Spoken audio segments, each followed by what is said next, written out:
When everything slows down, something beautiful awakens inside. When you turn 70, what's the first thing people start to say? Maybe it's well-meaning suggestions to take it easy. Maybe it's your children watching you just a little more closely, wondering if you're forgetting too much, moving too slow. Maybe it's the ticking of the clock that you hear more clearly in the stillness of your mornings. No deadlines, no to-do lists, no one waiting on you to be somewhere you'd rather not be. And in the middle of all that, there's a quiet that begins to rise. It's not loud. It's not dramatic. But if you pause just long enough, you'll feel it. Something inside begins to settle. And something else begins to awaken. You see, we were taught that 70 marks the end of something. The slowing down. The winding down. The giving up.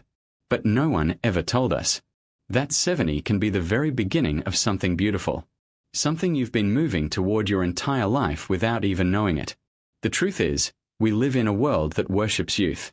We are surrounded by noise, by speed, ambition, production, productivity. Society teaches us to value what is fast, loud, and measurable. It praises wrinkle-free skin, sharp minds, full calendars, and full bank accounts. But what it fails to tell you is this: there are treasures in aging that only reveal themselves with time. No one tells you that at 70, for the first time in decades, you might finally own your time. No one tells you that at 70, your inner voice grows louder than the world's expectations. No one tells you that true peace comes not from achievement, but from acceptance. Something sacred happens as you age if you let it. You begin to see things differently. The silence in the morning becomes a friend, not a void. The long walks become moments of reflection, not just exercise. The cup of tea, the blooming flower, the sunlight through your window, they all feel more alive than ever before. At 70, you stop chasing and start noticing. You stop proving and start being. And the beautiful thing is, you no longer need permission to slow down. You don't have to explain yourself to anyone. You don't have to live for anyone else's expectations. At 70, you finally have the right not just to rest but to live as your truest self. Here's the paradox of life. When we are young, we think we understand it. But it's only after decades of living, losing, learning, and letting go that we finally begin to grasp what it really means to be alive. And that moment often comes quietly, around age 70. It's not the end. It's the unveiling. The moment the dust finally settles. The moment the noise fades and you can hear your own heart again. The moment you stop asking, what's next? And start asking, what matters? And in that shift, something remarkable happens. You begin to see that the life you were always searching for was never out there. It was always within. My friend, if you're 70 or approaching it, I want to ask you to stay with me. Not because I have all the answers, but because I believe this just might be one of the most important conversations you'll ever have with yourself. We are not here to talk about anti-aging creams, supplements, or how to reverse time. We are not chasing youth here. We are honoring something far more valuable, the quiet wisdom that only years can give. We are going to talk about the truths that society rarely celebrates. The parts of aging that are not about decline, but about awakening. The parts of you that are finally ready to come alive. So let's make one thing clear. This is not a message about fading. This is a message about arriving. Arriving at a place where your worth is no longer tied to what you do, but simply who you are. Where your memories carry more weight than your plans. Where love is felt more deeply, even when spoken more softly. Where every breath, every step, every sunrise begins to feel like a gift. You no longer need to run. You no longer need to fight to be seen. Because at 70 finally you see yourself. If no one has told you this yet, let me be the first. Your life is not winding down. It's opening up. And what's opening up is not about what the world wants from you, but what your soul has been waiting to express all along. The softness, the clarity, the presence, the freedom, and yes, the peace. So stay with me, because we're about to explore the 7 quiet truths that awaken only after 70. Not from textbooks, not from studies, but from living, from losing, forgiving, laughing, and still hoping. From learning that sometimes, letting go is the bravest thing you can do. And from finally realizing that life doesn't get smaller with age, it gets truer. If your heart feels ready, let's begin. Your second beginning is waiting. 1. At 70, You finally own your time. Time. We spend our lives racing it, chasing it, fearing it. In our youth, time feels like a currency we trade it for careers, for promotions, for recognition, for love, for survival. Every hour is scheduled, accounted for, and spent on someone else's agenda. For decades, we wear the roles the world gives us: parent, provider, worker, boss, partner. Our calendars are full, but our hearts are often left behind. We wake to alarms. We eat between meetings. We sleep only when the work is done or when we are too tired to keep going. And somewhere along the way, we begin to forget that time was never meant to be owned by others. It was meant to be lived. Fully, deeply, quietly, even. And then something changes around 70. Not suddenly. Not all at once. But gradually, like the slow thaw after a long winter. The world grows quieter. The noise of obligation softens. And for the first time in what feels like forever, you are free. Free from the rush. Free from the roles. Free from the constant need to keep up. You begin to own your time, not the clock. Not the calendar. But your time. Psychologists refer to this chapter of life as the liberation phase. It's a unique period when the demands of society begin to loosen their grip. Children are grown. Careers are behind you. Expectations shrink. And in their place, space opens. This isn't just philosophy, it's science. A landmark Harvard study of adult development, one of the longest-running studies on human happiness, found that people in their 70s report some of the highest levels of life satisfaction. Not because they are achieving more, but because they are finally living on their own terms. There's something profound about waking up and not having to prove anything to anyone. No bosses to impress. No deadlines to meet. No roles to perform. You can rise with the sun not because an alarm told you to, but because your body felt ready. You can take a walk, not to count your steps, but to feel your feet on the earth.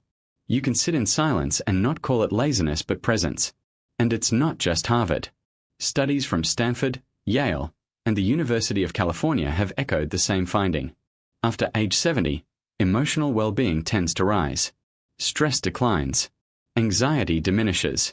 And people report a deeper sense of gratitude for everyday experiences. This is partly neurological.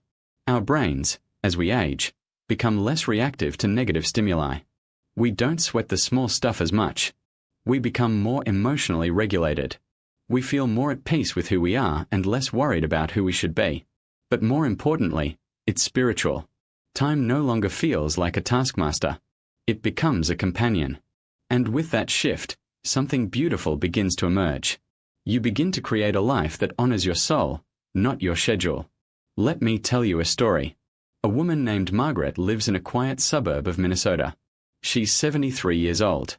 For most of her life, she was a nurse. A mother of 3. A wife. She worked night shifts, packed lunches, paid bills, juggled appointments.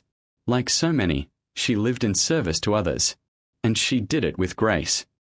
But when her husband passed and her children moved out of state, Margaret found herself in a strange space alone, unneeded, unscheduled. At first, it was disorienting. She missed the structure, the rush, the feeling of being useful. But one morning, she woke up around 9:30. No alarm. No hurry. The sun was pouring through the window like honey. And for the first time in decades, she didn't rush out of bed. She lay there and listened to the birds, to her breath, to the quiet. And she whispered to herself, almost in disbelief, This is what it feels like to live on my own time." Later, she would write in her journal, "I spent my life waking up for others. But now, I wake up for me. I live by the rhythm of my spirit, not the rhythm of the world. My time belongs to me now, and I've never felt richer." She now spends her days painting, walking to the park, cooking slow meals, reading poetry, volunteering once a week not because she has to, but because she wants to. She calls it living by the calendar of the soul. And that phrase stayed with me. Because what a beautiful way to describe life after 70. You see, owning your time isn't about doing less. It's about doing what matters. It's about aligning your days with your values. It's about waking up without guilt, resting without apology, and moving through your day without permission from anyone else. At 70, time is no longer something you chase. It's something you hold gently. You listen to it. You respect it. You cherish it. And in that sacred space, you begin to realize you don't need to fill every hour. You don't need to justify your rest. You don't need to rush anymore. You just need to be. For many, this is unfamiliar territory. We were raised to measure our days by output. We were taught that busyness equals worth. That rest is laziness. That stillness is wasteful. But now finally you see through that illusion. Stillness is not empty. It is where wisdom settles, where healing begins, where the noise fades and the truth emerges. Owning your time is not about retreating from life. It's about returning to your life. The life that feels good to your body. The life that honors your needs. The life that brings peace to your heart even if no one else understands it. So if you've just turned 70, or you're well into this chapter of life, I want to ask you something gently. Have you claimed your time yet? Have you allowed yourself to live slow? To say no without guilt? To rest without reason? Because now is the time to listen not to the world, but to your soul. Let your days be filled not with checklists, but with meaning. Let your hours unfold not with pressure, but with presence. You have nothing left to prove. Only life left to feel. This is the gift of 70. Time finally becomes yours. No one else holds it. No one else commands it. No one else defines it. And in that freedom, something quiet and magnificent awakens. You begin to live not for accomplishment, not for applause, but for peace. And that, my friend, is a life truly lived. 2. Clarity arrives when the noise fades. When the world quiets down, something sacred begins to speak. There's a truth no one ever tells you. At 70, your mind doesn't get dull, it gets clearer. For most of life, we live in noise. The ringing of phones, the rush of traffic, the endless to-do lists, deadlines, decisions, expectations, opinions. Everyone wants something. And your mind becomes a machine processing, reacting, responding, surviving. Then suddenly, you turn 70, and the noise begins to fade. You're no longer rushing to meet anyone's demands. You're not defined by a job title or a role anymore. You don't need to prove yourself not to your boss, your children, your neighbors, or even your younger self. All that remains is you. And silence. Now, from a neuroscience perspective, this stage of life is extraordinary. It's easy to assume the aging brain is just a declining brain. But researchers are uncovering something quite different, a remarkable shift in how the brain works after 70. Studies from Columbia University and the University of Toronto have shown, while processing speed and short-term memory might slow down, the brain begins to refine itself. It stops trying to chase every detail. It no longer craves stimulation or speed. Instead, it starts choosing carefully what to hold onto and what to let go. Like a wise editor cutting the noise, the aging brain learns to focus on what matters: values, meaning, emotion, connection. This is the rise of emotional intelligence and deep inner wisdom. Not the kind of wisdom you get from reading books or attending seminars, but the kind that grows silently through years of being human. When you're younger, your mind is like a turbulent river, fast, forceful, noisy. But at 70, something different happens. The water stills. The mud settles. And for the first time, you can see the bottom clearly. You start noticing the beliefs that have guided your life. You begin to understand the patterns behind your emotions. You realize what truly matters and what was never yours to carry. Let me share with you the story of a man named Harold from San Diego. He was a trial lawyer for over 40 years. Quick-witted, sharp-tongued, always on the go. I lived by argument, he told me. In my world, whoever talked faster and louder usually won. When Harold retired at 69, he felt like a ship cut loose from its anchor. No one needed my opinions anymore. No one called for advice. I wasn't a someone in the room. He described the first year of retirement as deeply uncomfortable. He didn't know how to sit still. He didn't know how to not be useful. But then something happened. One quiet afternoon, he was sitting alone on his porch, listening to the birds, sipping lukewarm tea. I suddenly realized, he said, it had been an hour. I hadn't thought about anything, planned anything, fixed anything. And in that hour of silence, I heard music. It wasn't real music. There were no instruments, no melodies. But there was something, a soft rhythm inside. A kind of stillness that felt holy. For the first time in my life, Harold whispered, I heard my soul speak. After that day, Harold began waking early just to sit in that stillness. He took up gardening, started writing poetry, not to be published, but just to listen. Not to the world, but to himself. What happened to Harold wasn't a breakdown. It was a breakthrough. At 70, his brain was no longer chasing stimulation. It was now receiving depth. This is something science can't measure, but life shows it clearly. When the noise fades, your inner voice becomes louder not in volume, but in truth. You begin to feel things more deeply. A flower blooming feels like a prayer. A grandchild's laugh carries more joy than a career ever did. The sound of your own breath feels like a homecoming. You realize you don't need to react to everything anymore. You don't need to have an opinion on every topic. You don't need to chase more, prove more, fix more. You can simply sit, breathe, feel, and in that stillness, you're not less alive. You're more awake than ever. That's what the scientists missed in the lab. What can't be put in charts and graphs? They measured speed of thought, but they couldn't measure depth of presence. They measured memory retention, but they couldn't measure emotional clarity, because those things only come when the noise is gone. So if you're in your 70s or approaching and you feel like the world has moved on, that no one needs your quick answers anymore, that silence is growing louder around you, take heart. This is not emptiness. This is the opening. This is the sacred doorway where your life starts whispering truths it couldn't say before. It may say, a let go of that regret it's been too long. A love her, even if it's messy. A sit under the sun today you've earned it. A write the story. Sing the song. Make peace. And perhaps most importantly, you don't need to become anyone else. Just return to who you've always been underneath all the noise. Dear friend, you are not fading away. You are coming home to yourself. At 70, the mind stops trying to outsmart life. It begins to understand it. And that understanding isn't loud. It's soft and sacred and slow. It doesn't shout from stages. It sits quietly in your favorite chair. It speaks when the phone stops ringing. It sings when you're walking alone. It smiles at the past and embraces the now. So if you find yourself surrounded by silence these days, don't be afraid. That silence is not your enemy. It's your invitation to go inward, to go deeper, to go home. And if you're ready, in the next part of this video, we'll explore something even more precious. How love changes after 70 when it's no longer about passion, but peace. Not romance, but healing. When you're ready, I'll meet you there.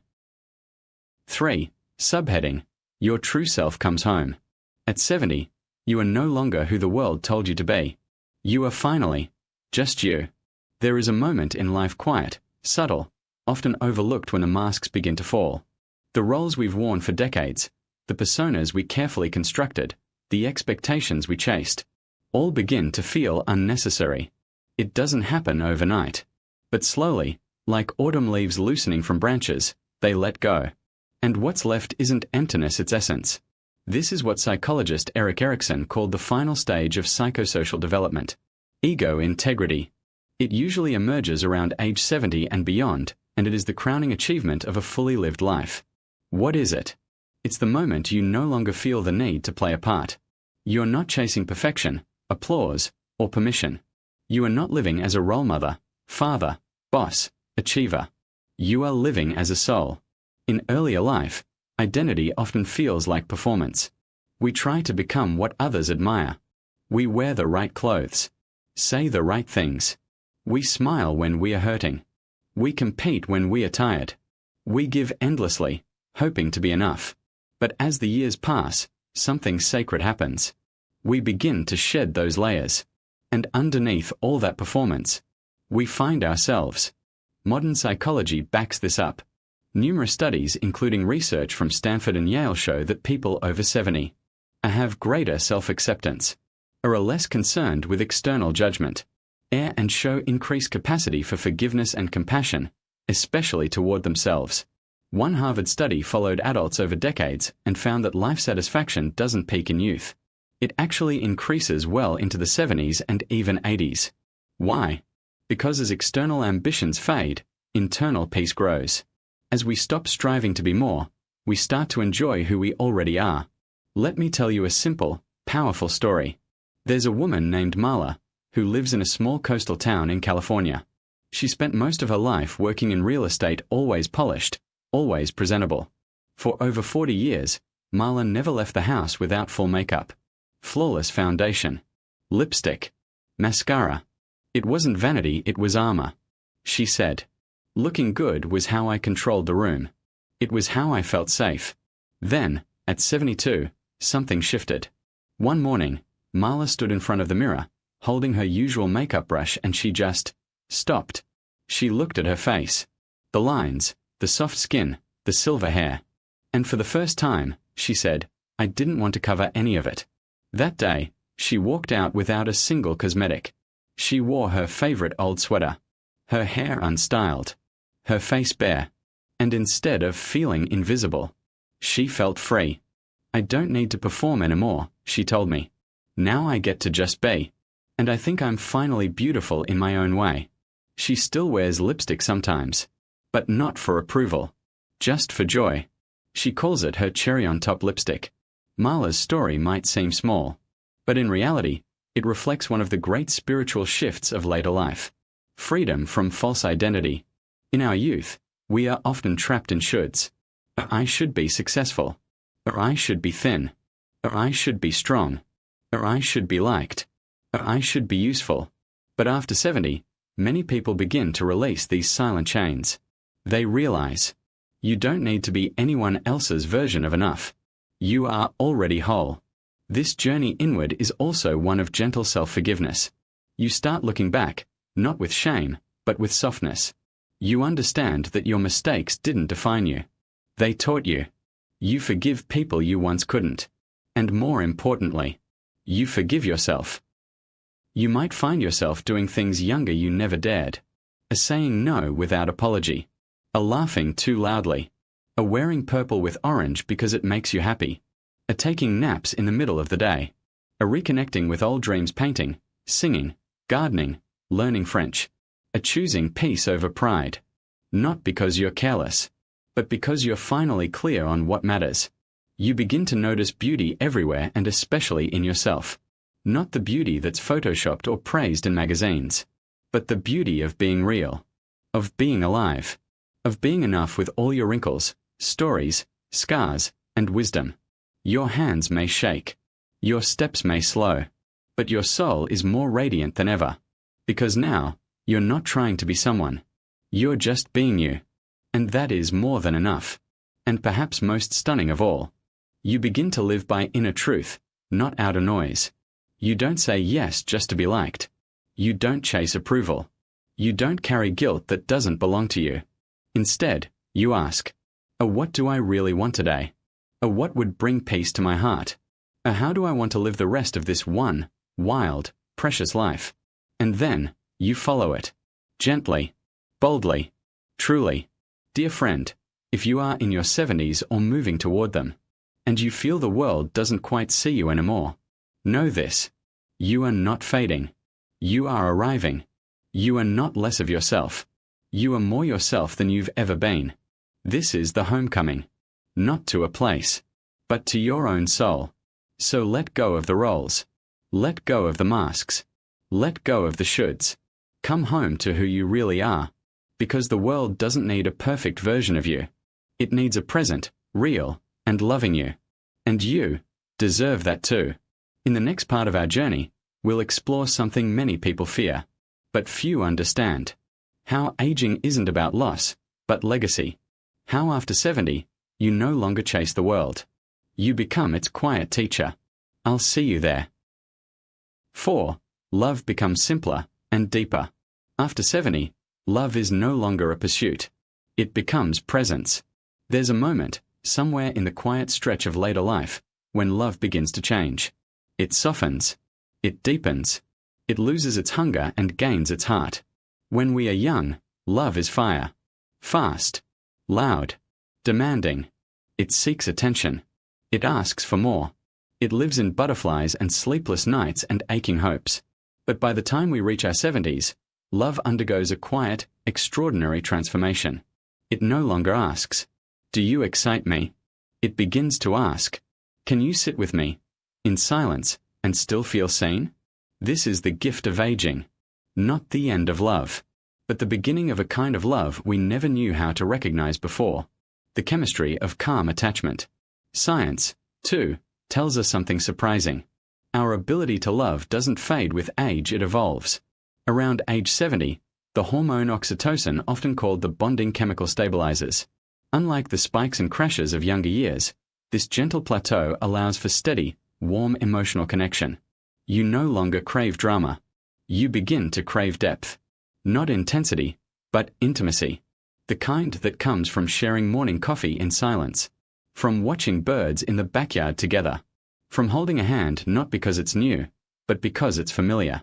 This kind of love doesn't need to impress. It needs to belong.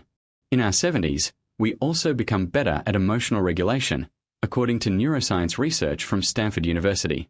We react less impulsively. We listen more patiently. We express affection more openly and without needing to prove anything. Love is no longer about getting something. It's about giving something sacred. Time. Attention. Presence. A cup of tea, not a flame. If love in your 20s is like a bonfire, fierce and flickering, love in your 70s is like a cup of tea. It doesn't leap. It lingers. It doesn't burn. It warms. You don't need loud declarations. You don't need to be swept off your feet. You just need to sit across from someone who knows your history and still chooses your company. You share fewer promises, but deeper moments. You might forget anniversaries, but remember how they like their toast. You may no longer say "I love you" every day, but you show it with soup, with silence, with staying. A love returned, a story of 2 hearts and 40 years. Let me tell you a story. In a quiet suburb of Oregon, there lives a couple named Harold and Evelyn. They first met in 1967, married in 1970, divorced in 1983. Life pulled them apart: children, careers, pride, regret. They hadn't spoken in nearly 4 decades. Then, one afternoon in 2022, Evelyn walked into a small library to return a book, and there he was. Harold. Now 75. A little slower. A little softer. A lot grayer. They stood for a moment, stunned. And then they laughed. That afternoon turned into coffee. Coffee turned into conversation. And conversation turned into something unexpected. Recognition. Not the kind where you remember someone's face, but the kind where you remember who you were with them, and who you still want to be. 6 months later, they remarried. Quietly. No fancy venue. No white dress. Just their children, and their oldest friends. When asked why, Evelyn smiled and said, "We didn't fall in love again. We just stopped running from it." The simplicity of shared life. For couples like Harold and Evelyn, and for so many others, love at 70 doesn't begin with a spark. It begins with a sigh. A release. Of expectations. Of past mistakes. Of needing to be anyone else but your truest, oldest, most tender self. You don't fall in love to complete each other. You walk alongside one another as companions, not projects. You find joy in small rituals. Folding laundry together. Watering plants. Reminiscing about the house you lived in during the 1980s. Laughing over jokes you've told 100 times. Because at this stage, love isn't about adding more. It's about cherishing what already is. Love without performance. You no longer need to impress. You've seen each other sick, tired, confused, grieving. You've been through hospital visits, funerals, family arguments, and long stretches of silence. And yet, you stay. Not out of obligation, but because presence itself becomes love. There is immense beauty in someone sitting beside you, reading a newspaper, saying nothing at all, and still, you feel more connected than you ever did on a passionate date in your youth. That is the quiet miracle of love at 70. Even if you're alone, love still finds a way. Now, some of you may be listening and thinking, "But I don't have someone. I lost them. I never found them." Or they're still here, but not really present anymore. Let me tell you something gently, but firmly. Love doesn't disappear because relationships change. It becomes something else and someone else. Love can be found in the friend who calls you every Sunday, the neighbor who brings you tomatoes from her garden, the dog who sits by your feet, the child who still asks for your stories, the stranger who smiles at you in the store, the mirror that finally reflects someone you've come to love. Love, in its highest form, is not romantic. It is relational. It is the warm recognition of shared humanity. And that kind of love is never out of reach. Letting love in even now. If you've been hurt, if you've shut your heart, if you think love is for the young, let this be your invitation. Open the door, just a little. Let love enter not as a hurricane, but as a breeze through your kitchen window. Let it arrive through an old song, a handwritten card, a warm plate of food shared with someone who sees you. Let it be simple. Let it be enough. Because at 70 and beyond, you don't need love that sweeps you off your feet. You need love that lets you stand still and be held just as you are. And so, if love in youth is about excitement, then love in later life is about exhale. It is about quiet joy. It is about being known, not for your potential, but for your presence. It is about letting go of the need to earn love, and simply letting it be. So if you're 70, or nearing it, or well beyond it, and you wonder if love has passed you by, let me remind you, love didn't leave. It just slowed down, so you could finally catch up to it. And it's here, right now, in the simplest of moments. A glance, a touch, a shared laugh, a cup of tea. Love didn't fade. It grew deeper, quieter, wiser, just like you. In our next message, we'll explore something that many fear but few understand. Why your legacy doesn't start when you die but the moment you choose to live with meaning. Stay with me. The best is still unfolding. 5. You start living, not proving. Because at some point, being becomes more beautiful than becoming. There's a quiet revolution that begins after 70. It doesn't make headlines. It doesn't shout. It simply shows up in the way you wake up no longer to chase, but to be. For decades, we are taught that life is a ladder. Climb higher. Achieve more. Prove your worth. Be someone. Build something. Win. Outperform. Impress. But when you reach your 70s, you finally realize something extraordinary. You don't have to prove anything anymore. And for the first time, you are free to just live. The shift from performance to presence. Sociologists call it a role release. By 70, most of us have stepped out of the roles that once defined our worth, and no longer raising children full-time, and no longer managing careers, businesses, or corporate ladders, and no longer responsible for pleasing parents or meeting anyone's expectations but our own. You're not chasing promotions or applause. You're not trying to make a name. You're trying to make a life. This is not laziness. This is liberation. After 70, life no longer asks you, what do you do? It begins to ask you, who are you becoming, now that there's nothing left to prove? The power of choosing for joy. One of the most beautiful shifts we see in this age group is the rise in creative participation. According to studies from the National Institute on Aging, the number of people over 70 enrolling in art classes, writing workshops, music groups, gardening clubs, and meditation circles has risen dramatically over the past 2 decades. Why? Because they're finally doing things not for status, not for success, but simply for the joy of it. It's no longer about performance. It's about presence. At 70, you paint because you want to see what happens when your hands meet color. You sing not to impress, but because it reminds your soul of something it once knew. You meditate because silence now feels like home. You journal not for an audience, but to hear your own truth. This is not the life of someone slowing down. This is the life of someone waking up. The coffee shop that became a listening room. Let me tell you a story. In a small town in Oregon, there's a quiet little cafe called Frank's Place. It doesn't have the best coffee in town. It doesn't have fancy Wi-Fi, or trendy decor, or Instagram-worthy lattes. But it's always full. Why? Because of Frank. Frank is 72 years old. He opened the cafe after retiring from 40 years in sales. When asked why he did it, he said something that stops people in their tracks. I spent most of my life talking. Now I want to spend the rest of it listening. Every morning, Frank shows up before dawn. He brews the coffee himself, He sets out 2 chairs by the window. And every day, he listens to anyone who walks in with a story to share. He doesn't interrupt. He doesn't fix. He doesn't judge. He just makes space. Because after 70, he realized something. The most powerful thing you can offer someone is not advice, or answers, or achievements. It's attention. And in doing so, he's living a life more meaningful than any promotion he ever got. From hustle to harmony. When you no longer have to prove yourself, your life becomes a canvas, not a competition. You're no longer measured by productivity. You're guided by peace. You take walks because they feel good, not to hit a step count. You write letters because they bring connection, not because they'll go viral. You bake bread not to sell, but because the smell of it reminds you of Sunday mornings in your childhood home. You've moved from efficiency to essence. The world may not clap for these moments, but your heart will.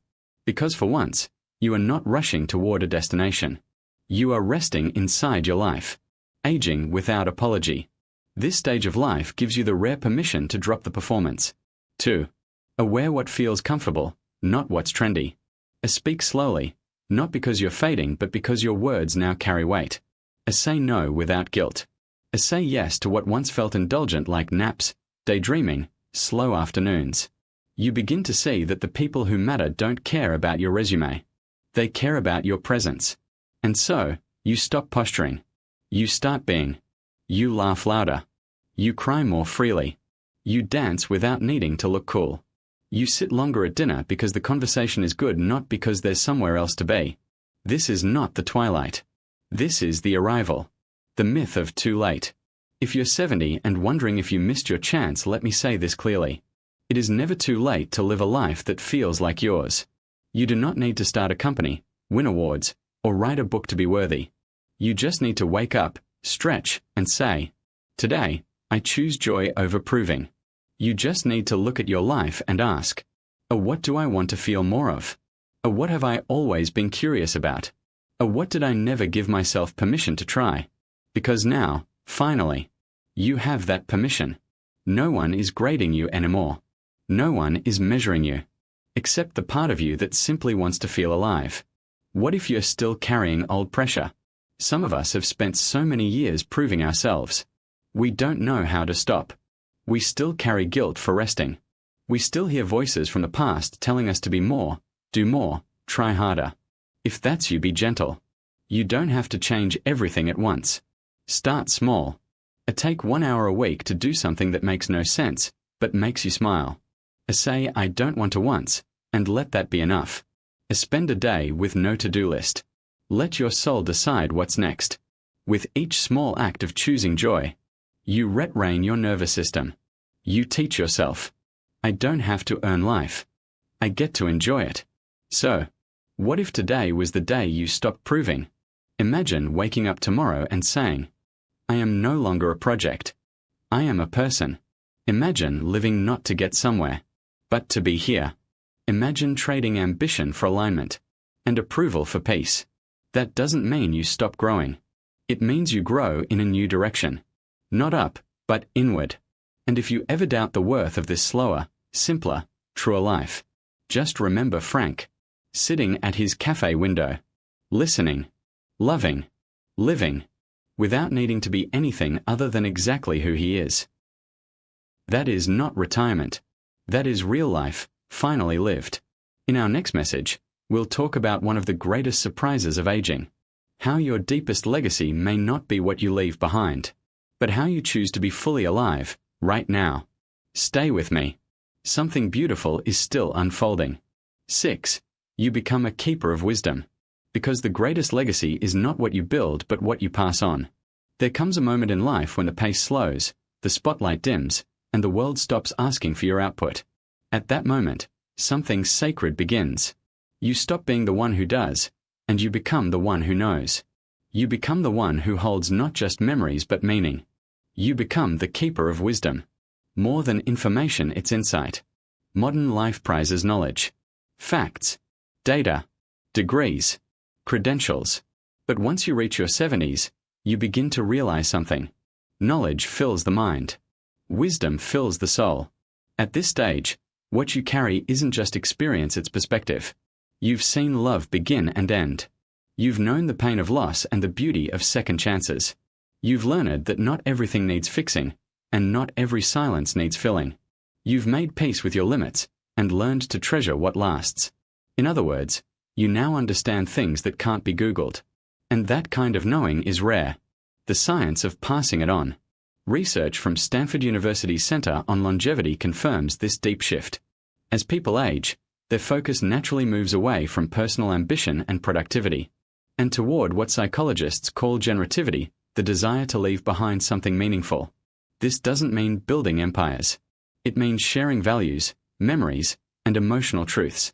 Older adults, the research shows, are more likely to teach life lessons through stories, or offer advice shaped by compassion, not ego, pass down cultural traditions, family rituals, or spiritual insights, serve as emotional anchors for younger generations.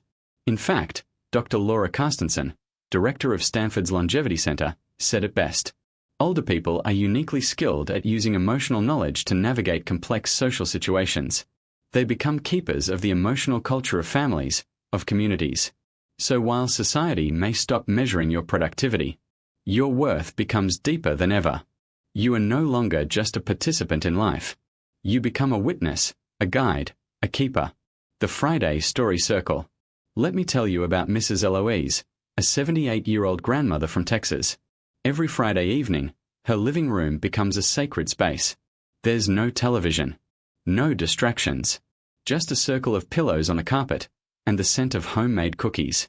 Her 7 grandchildren ranging from age 6 to 17 gather around. And Mrs. Eloise tells stories. Not just fairy tales. She tells stories about their great-grandfather's journey from rural Louisiana, about the first time she voted in an election, about the mistakes she made in marriage and how she found her way back to herself. Sometimes she cries. Sometimes they do. But every time, something powerful happens. They listen.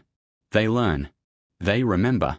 One of her granddaughters once told her, "Grandma, it's like you're giving us pieces of yourself." And maybe that's exactly what wisdom is. Not teaching someone what to think, but giving them the courage to ask the right questions. Not handing down rules, but offering a compass. From worker to witness. In our working years, most of us are consumed by tasks. Earn, or provide, or organize, or protect. But when those roles fall away, many people feel lost. If I'm not doing something productive, they wonder, do I still matter? Here's the truth. You may not be working for a paycheck, but you are still working for your people. You're working to preserve the story of your family. You're working to protect the moral spine of your community. You're working to give those younger than you the strength to live deeper, kinder, more grounded lives. And none of that will ever appear on a resume, but it will be felt for generations. The value of lived wisdom in a noisy world. We live in a time of endless information, fast news, and shallow opinions. But very little of it sticks. Very little of it heals. That's why your role now is more important than ever. You carry the slow wisdom that only comes from years lived with your eyes open. You know the value of waiting. You know the difference between impulse and instinct. You know how to sit with pain, instead of running from it. You know how to say I'm sorry and mean it. These are not things taught in schools. They are passed down in conversations, in quiet evenings, in the unfiltered presence of someone who has lived long enough to soften. And in today's world, that's revolutionary. You are still the thread that binds. Even if your children have grown and moved away. Even if the people who once needed you now live their own stories. Even if no one calls every day or asks for advice. You are still the thread that holds the fabric together. Because in ways you don't always see, your stories become their strength. Your presence becomes their peace. Your memory becomes their meaning. When families gather and someone says, "Grandma used to do it this way," or "Remember what Grandpa always said," that is not nostalgia. That is legacy. If you ever wonder, does this still matter? Yes. Your words matter. Your presence matters. Your perspective matters. Even if no one says it out loud. You are the elder now, and that means more than you know. You are the slow fire in a fast-burning world. You are the keeper of calm. the rememberer of roots, the teller of stories no one else can tell. And sometimes, that is what saves a soul. How to embrace this role, gently. You don't need to start a lecture series. You don't need to become a guru. You don't even need to say much. But you can begin by creating space for stories yours and others. Writing down memories small or big. Someday, they'll be priceless. Asking deeper questions and listening without rushing to fix. Offering your presence, simply being there, is often more than enough. And above all, trust that who you've become is exactly who someone else needs right now. In this season, you are not less. You are more. Not louder. Not faster. But deeper. Wiser. Richer. So when you sit on that front porch, or walk through the garden, or look into the eyes of a grandchild, know this: you are not fading. You are transmitting. You are not being forgotten. You are being woven in. And the stories you carry, the quiet truths you share, the gentleness you've grown into, that is the kind of power this world desperately needs.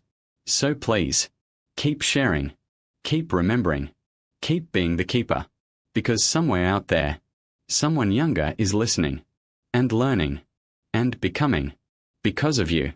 In the next message, we'll explore one final, surprising truth: why the end of your life may be the most spiritually vibrant chapter yet. Stay with me. We are not done growing. 7. Peace becomes the ultimate success. Because after everything, peace is what remains and what matters most. There is a quiet victory that rarely gets celebrated in this world. It's not found on magazine covers. It's not awarded trophies. It doesn't trend online. But if you've made it to your 70s, you begin to feel it. It's not the thrill of achievement, not the buzz of recognition, not the pride of being right or admired. It's something softer, deeper, more enduring. It's peace, the final shift, from striving to settling in. For most of life, we are chasing purpose, chasing love, chasing security, chasing approval. But something beautiful happens around age 70. The chase ends, not because you've given up, but because you've finally come home to yourself. You've run the race. You've loved, lost, worked, worried, hoped, and healed.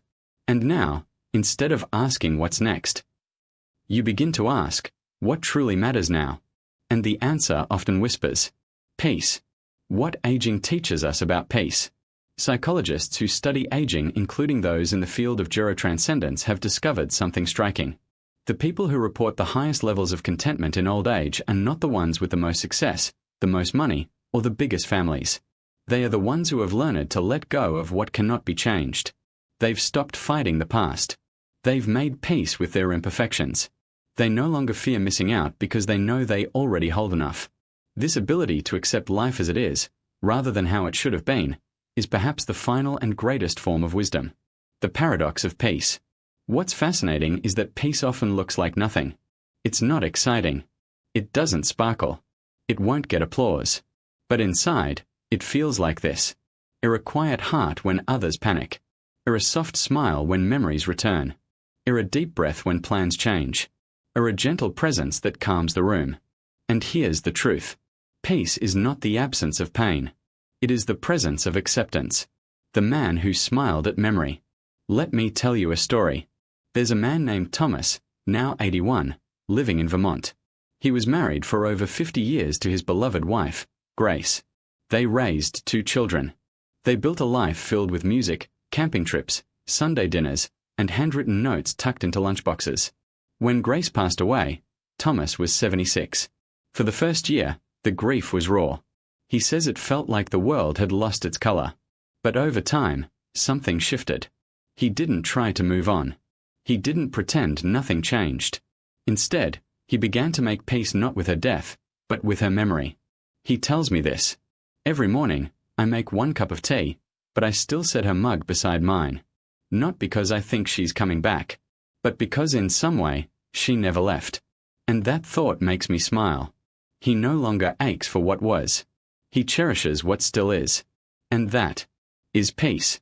Redefining success in the final act. In youth, we define success by our achievements, our promotions, our applause, or approval.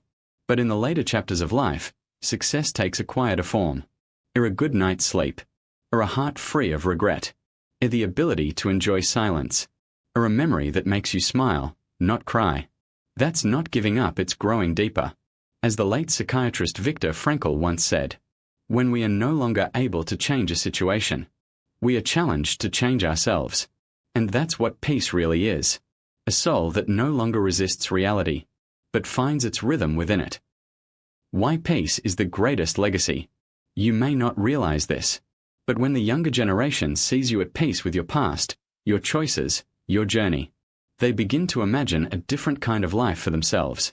Not one built only on climbing and proving, but one rooted in depth, grace, and presence. You become a living example that, it's okay to stop running, it's beautiful to grow old, it's powerful to say, I am enough. In a world addicted to more, your contentment becomes radical. You become the proof that there is something beyond striving. And that something is worth everything. If you're still searching for peace, start here. Peace doesn't come from changing your surroundings. It comes from changing your stance toward life. And here are a few gentle ways to begin. 1. Let go of what could have been. Life didn't go as planned. It rarely does. But the life you did live has beauty in it. Honor that. 2. Simplify your days. Choose fewer commitments, fewer screens, fewer demands. Make space for stillness. 3. Forgive where you can. Others. Yourself. Not because they always deserve it, but because you deserve peace. 4. Talk to someone younger. Share your story. Your perspective may be exactly what they need to hear. 5. Celebrate small things. A good cup of coffee. The sound of birds. A memory that warms you. That's life. That's success. Your peace is a gift to you, and to the world. You've done enough. You've given enough. You've climbed enough. Now, rest in the quiet beauty of what remains. You are not less because you are older. You are more because you are at peace. And this peace, it is not the end of the story. It is the reward. It is the moment when your soul says, I am no longer running. I am no longer proving. I am no longer afraid. I am home. So, my friend, let it begin now. A gentle invitation to reclaim the beauty of your life starting today. Somewhere along the way, someone told you that life begins when you're young, when your skin is tight, when your energy is high, when the world sees you as full of potential. But the truth is far quieter, far wiser, and far more beautiful. Life doesn't truly begin with youth. It begins with awareness. And that kind of awareness, the kind that pierces the noise, sees through the illusion, and touches what really matters, only comes with age. The beginning that comes late and right on time. You see, youth often moves too fast to understand. It's full of doing, performing, trying, proving. But at 70, or sometime near it, you slow down just enough to see. What matters most was never success, it was presence. What you were searching for was never outside, it was within. And the person you were trying to become was who you were all along. This is the great beginning that no one told you about. Because we live in a world that celebrates beginnings filled with noise, sparks, and fanfare. But real beginnings, the kind that change a soul, often arrive quietly, in the middle of a calm morning, or in the stillness after loss, or in the simple breath you take as you realize, I'm still here, and I'm ready now. Don't let anyone tell you it's over. If you're 70 or anywhere close, hear this clearly. You are not at the end. You are at the edge of something new. You are standing at the doorway of the most tender, meaningful, and spiritual chapter of your life. No longer chained to the need to rush. No longer burdened by proving yourself. No longer hiding behind roles you've outgrown. Now, it's just you. And that is more than enough. You have time. You have depth.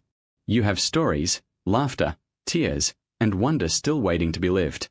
The world may not always see it, but I promise, this chapter can be the richest one yet. Let this be a sacred invitation. So my friend, wherever you are watching this from, if you are sitting alone with your morning tea, or listening quietly before bed, or simply pausing in the middle of your day, know this.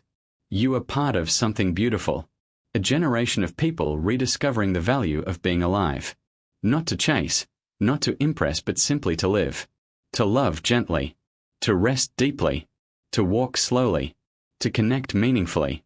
You don't need permission to start over. You don't need to apologize for slowing down.